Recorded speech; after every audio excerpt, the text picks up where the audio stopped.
master giving his servants different amounts of money before he went on a long travel and later coming back to take account of it, is actually talking about our lives and about the accounts that we need to give God about the things he has given us. అయితే మనం ఇక్కడ చూసినట్లయితే ఒక యజమానుడు తన యొక్క దాసులకు ఆయన కొంచెం అమౌంట్ ఇచ్చే విధంగా ఉంటాడనమాట. తన కలిగి ఉన్న దాంట్లో ముగ్గురికి కొంచెం కొంచెం అప్పచెప్పి ఉంటాడు. వాటిని ఏ విధంగా యూజ్ చేసుకోవాలనేది వాళ్ళ మీద ఆధారపడి ఉంటుంది. To two people that he had given, they doubled it. They made it in 100. They got 100% profit. అయితే అక్కడ ఆ మనుషుడు ఆ యజమానుడు ఇద్దరికి ఇచ్చాడు డబ్బులు. ఆ ఇద్దరు ఇచ్చిన దానికంటే రెండింతలుగా ఎక్కువ చేశాడు ఆ డబ్బులను. To one he gave and he hid it and made no profit on it. అయితే అక్కడ యజమానుడు ఇంకొకరికి కూడా ఇచ్చాడు. ఆ ఇచ్చిన నాణెము తను అక్కడ ఏం చేశాడంటే భూమిలో పాతి పెట్టాడు. When the master came, యజమానుడు వచ్చాడు. he was and settled accounts. ఆయన ఏం చేశాడు, ఇచ్చిన ఒక అమౌంట్ ని సెటిల్ చేయడానికి కూర్చున్నాడు. He was happy with the first two because they brought double of what he had given them. అయితే యజమానుడు ఇచ్చిన మొదటి ఇద్దరి దాసులకు ఇచ్చినప్పుడు ఆయన ఆ ఇద్దరిని బట్టి ఎంతగానో సంతోషించాడు. ఎందుకంటే దేవుడు ఇచ్చిన తలాంతులను ఆయన అంతకంటే రెట్టింపు చేసి ఉంచాడు వాళ్ళు. But with the third one he was unhappy. అయితే ఎవరైతే మూడో వ్యక్తి దగ్గరికి రాగానే దేవుడు చాలా నిరాశపడ్డాడు. The reason he was unhappy was because he did not use what was given to him. అయితే అక్కడ ఎందుకు ఆ యజమానుడు మూడో దాసుని చూసి సంతోషించలేదంటే తనకిచ్చిన దాన్ని ఆయన ప్రాపర్ వేలో యూజ్ చేయలేదు. He took it and he hid it. అయితే ఆయన ఆ యజమానుడు ఇచ్చిన నాణెమును తీసుకొని భూమిలో పాతి పెట్టాడు. This made his master angry.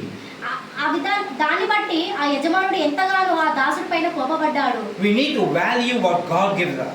దేవుడు ఇచ్చిన బహుమానాన్ని మనం ఎంతగా రెస్పాన్సిబిలిటీతో ఉండాలి అక్కడ. We need to be responsible about our spiritual health. అదే విధంగా మన దేవుడు మనకిచ్చిన ఆత్మీయతను బట్టి కూడా మనం అదే విధంగా విలువిచ్చే విధంగా ఉండాలి. We need to take care of our physical health. అదే విధంగా దేవుడు మనకిచ్చిన శరీరాన్ని బట్టి కూడా మనము ఎంతో దానికి విలువిచ్చే విధంగా ఉండాలి. We need to take care of our safety. మన యొక్క ప్రొటెక్షన్ ని బట్టి కూడా మనము దానికి విలువిచ్చే విధంగా ఉండాలి. We need to take care of our relationships with one another, our relationships. మనలో ఒకరికొకరు కలిగి ఉన్న సంబంధాలకు కూడా మనం విలువిచ్చే విధంగా ఉండాలి. Our community, the place we live in, we need to take care of those things. మనం ఎక్కడైతే జీవిస్తున్నామో అక్కడ కూడా మనము బాధ్యత కలిగి విలువను బట్టి మనం ఉండాలి. We need to take care of our personal growth. అదే విధంగా మన వ్యక్తిగత జీవితంలో మనం ఏ విధంగా వెదుగుతున్నామనే దానికి కూడా మనం విలువిచ్చే విధంగా ఉండాలి. Our time, అదే విధంగా మన సమయానికి, మన యొక్క డబ్బులకు కూడా, our honesty, మన యొక్క నిజాయితీకి కూడా, our contribution towards other people. మనం ఇతరులకు ఏమి ఇస్తున్నామనే దానికి కూడా మనం విలువిచ్చే విధంగా ఉండాలి. We need to make sure that we are kind, we are generous.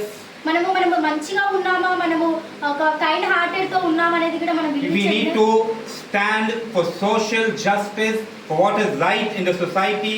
మరి ఈ యొక్క సమాజంలో జరుగుతున్న దాన్ని బట్టి మనం న్యాయం తీర్చే విధంగా ఉన్నామా, దాని పట్ల కూడా మనం విలువ కలిగి ఉండాలి. We need to take care of our we need to be careful and to live a purposeful life. మనం ఇక్కడ ఎందుకు వచ్చాము, మనం కలిగిన ప్రణాళిక ఏంటిది, మన పర్పస్ ఏంటి ఇక్కడ ఉన్నది అని దాని మీద మనము ధ్యాస పెట్టే విధంగా, దానికి విలువించే విధంగా ఉండాలి. We need to fulfill the goals of our lives. మన జీవితంలో మనం కలిగి ఉన్న ప్రతి ఒక్క గోల్ ని కూడా మనం వాటిని రీచ్ అయ్యే విధంగా ఉండాలి. Amen. See, all these things are what God is expecting from us. ఇలాంటివే దేవుడు, ఇలాంటి విలువలనే దేవుడు మన దగ్గర నుంచి కావాలని కోరుకుంటున్నాడు. He has given us the resources, the ability to realize all these things. That means to make all these things happen. కాబట్టి మన దేవుడు ఆయన కలిగిన సమస్తానికి కూడా మనకి ఎందుకు ఇచ్చి ఉన్నాడు అంటే ప్రతి విషయంలో ఆయన పట్ల మనం నమ్మకంగా ఉండడానికి. Amen. That we should live a life that is meaningful, a life that is flourishing, a life that is beautiful. We should live a life that is really vibrant, beautiful, wonderful. People should look at us and say, yes, this person is flourishing. అయితే మనం ఏ విధంగా జీవించాలి ఈ లోకంలో అంటే మన జీవితానికి ఒక అర్థం ఉండాలి, మన జీవితానికి ఒక విలువ ఉండాలి. మన ఇతరులు చూడగానే తన యొక్క జీవితం ఎంత బాగుందని ఇతరులు మన గురించి చెప్పే విధంగా మన జీవితం ఈ లోకంలో నడిచే విధంగా ఉండాలి. Amen. Hallelujah. The word of God says, దేవుని వాక్యం సెలవిస్తుంది, He shall be like a tree planted by the waters. He will be like a tree planted by the water. అయితే ఆయన ఏ విధంగా ఉన్నాడంటే ఒక చెట్టు వలె ఈ లోకంలో ఉన్నాడు. And that the tree that is planted by the water, its leaves will always be green, it will always prosper, it will always give fruit. అయితే ఆ యొక్క చెట్టుకు మనం వాటర్ పోసినట్టయితే ఆ చెట్టు ఎప్పుడు కూడా పచ్చదనంగా వాటి యొక్క ఫలాలను ఇచ్చే విధంగా ఉంటది. Amen, hallelujah. It will always flourish. అది ఎప్పుడు కూడా ఒక జీవకరమైన దాని వలె ఉంటది. Amen. Amen. Hallelujah. This is the kind of life God wants of us. ఇలాంటి జీవితాన్ని దేవుడు మనం కూడా జీవించాలని కోరుకుంటున్నాడు. What we value, we will have. మన జీవితంలో ఉన్న వాటికి మనం ఏ విధంగా విలువిస్తున్నాము, What we value, what we give value to, those are the things that we will have. మనకున్న వాటిలో మనం దేనికి విలువిస్తున్నాము, That is what we will have. దేనికి మనము వాల్యూ ఇస్తారో అవే మన జీవితంలో ఉంటుంది. హల్లెలూయా. ఆమేన్. So if we value God, ఒకవేళ మీరు దేవునికి విలువిస్తే we will be careful to listen to what God is telling us. We'll be careful to follow the instructions of God. ఒకవేళ మనం దేవునికి విలువిచ్చినట్లయితే ఆయన మనకి ఇచ్చిన ఆజ్ఞలను, ఆయన మనకి ఇచ్చిన ప్రణాళికను, ఆయన చెప్తున్న ప్రతి మాటను వినే విధంగా ఉంటాము. If we value God, we will value our spiritual life and our spiritual growth. అది ఒకవేళ మనం దేవునికి విలువిచ్చినట్టయితే మన ఆత్మీయ స్థితిని విలువిస్తాము. అదే విధంగా మన ఆత్మీయ స్థితిలో ఏ విధంగా ఎదుగుతున్నామనే దాన్ని కూడా మనం విలువించే విధంగా ఉంటాము. Our spiritual health will be of the uttermost importance to us. అయితే మన ఆత్మీయ స్థితి, మన ఆత్మీయ ఆరోగ్యం అనేది మన జీవితానికి ఎంతో విలువైనది. If we value God, we will read the Bible regularly, we will meditate on His word, and we will pray without ceasing. అయితే మనం ఒకవేళ దేవునికి విలువిచ్చినట్టయితే ప్రతిరోజు కూడా ఆయన పరిశుద్ధ లేఖనములు చదువుతూ ఆయన యొక్క మార్గంలో నడిచే విధంగా దాన్ని ధ్యానించే విధంగా మన జీవితాలు ఉంటాయి. Hallelujah. Are we valuing God? మీరు దేవునికి విలువిస్తున్నారా? Are we valuing God? మీరు దేవునికి This విలువిస్తున్నారా? is the time we can check to see where our value is.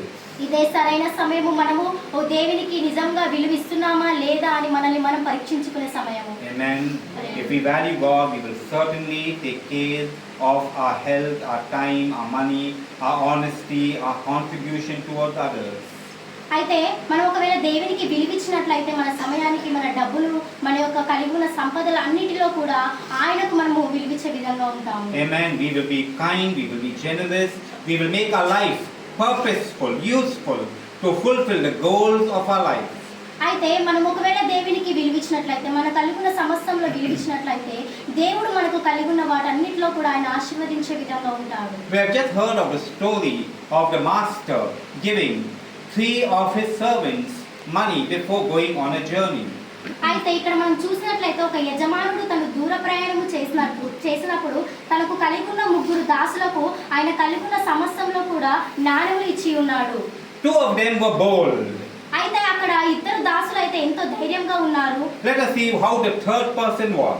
అయితే ఇక్కడ మనం చూద్దాము 3వ దాసుడు ఏ విధంగా ఉన్నాడు. Let us read Matthew chapter 25 అధ్యాయము and read verse 25. 25వ వచనము చూద్దాము. వెళ్ళి నీ తలాంతులను భూమిలో దాచిపెట్టి తిని ఇదిగో నీవు తీసుకోమని చెప్పెను. So I was afraid. I went and hid your money in the ground. Here is the bag of money you gave me. Amen. You know, I've heard a pastor say, మీకు తెలుసు ఒక పాస్టర్ చెప్పినప్పుడు నేను విన్నాను. he said if you go to the graveyard, అయితే ఆయన అక్కడ ఏం చెప్పాడంటే సమాధుల దగ్గరికి వెళ్ళమని. you will find so many people, so many talents that were never used and now are buried in the ground, never to be used again. అయితే మనం ఇక్కడ చూసినట్లయితే నువ్వు సమాధి దగ్గరికి వెళ్ళినప్పుడు అయితే వాళ్ళు కలిగి ఉన్న టాలెంట్స్, వాళ్ళు కలిగి ఉన్న సమృద్ధిని అది తీసుకొని నువ్వు ఈ లోకంలో ఏమి చేయలేవని. They are dead and they are gone, never to use their talents. తను చనిపోయాడు, తను కలిగి ఉన్న సమర్థత మొత్తము కూడా అక్కడలోనే సమాధి చేయబడి ఉన్నది. Just go. Why are you all moving?